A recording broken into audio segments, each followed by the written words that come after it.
Halo, perkenalkan nama saya Lidiwati Tamarkubul dengan NIM 2123084. Tujuan saya membuat video ini untuk memenuhi tugas yang diberikan oleh dosen pengampu mata kuliah Etika Kristen.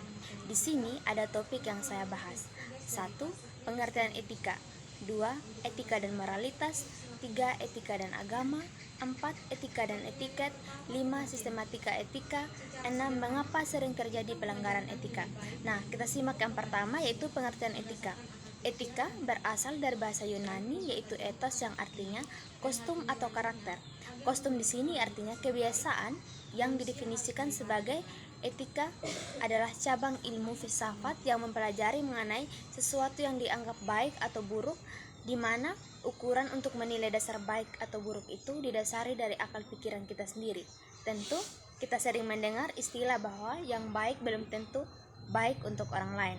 Jadi, dasar untuk menentukan baik atau buruk di etika di situ didasari dari akal pikiran kita sendiri. Kalau disimpulkan, etika adalah tentang baik dan buruk dari suatu perbuatan keputusan. Nah, yang kedua, kaitan etika dan moralitas. Moralitas adalah ajaran tentang apa yang dilarang dan apa yang wajib dilakukan oleh manusia supaya menjadi baik. Contoh moral. Contoh pertama, hukum adat. 2. Aturan dan hukum agama. 3. Tradisi dan lain sebagainya. Etika adalah ilmu filsafat yang mempelajari tentang baik buruknya sesuatu, sedangkan moral adalah sebuah kebiasaan yang muncul di dalam masyarakat. Etika adalah akal dan pikiran menjadi sumber yang mendasar dari etika, sedangkan moralitas masyarakat itu sendiri yang menjadi sumber paling mendasar dari moral etika. Etika tidak selalu diikuti dengan moral, tetapi moral harus diikuti dengan etika. Nah, yang ketiga, kaitan etika dan etiket.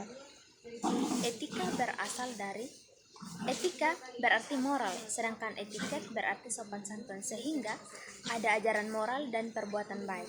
Kaitan etika dan etiket, keduanya sama-sama mengajarkan sopan santun, namun perbedaannya etiket dilakukan ketika ada orang saja atau saksi mata, sedangkan etiket dilakukan kapanpun dan dimanapun, baik ada orang maupun tidak.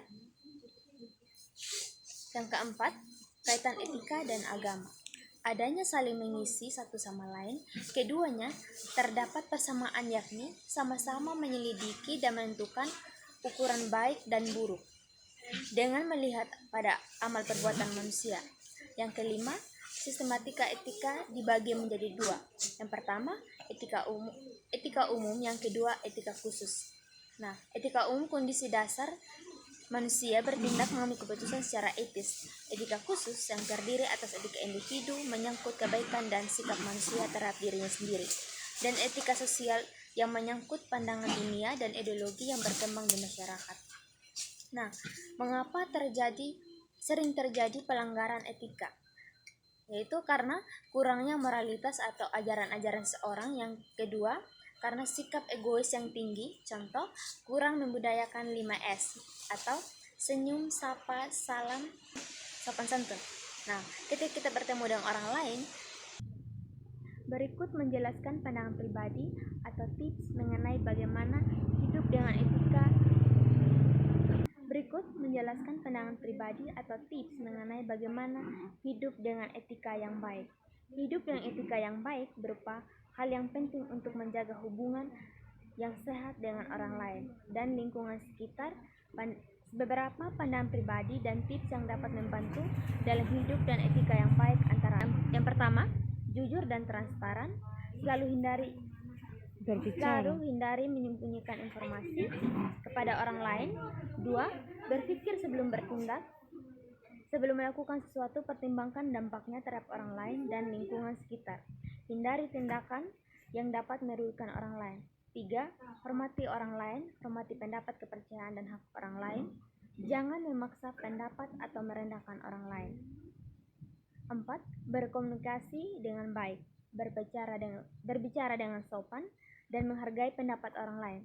Dengarkan dengan baik sebelum memberikan tanggapan. Yang kelima, bersikap empati.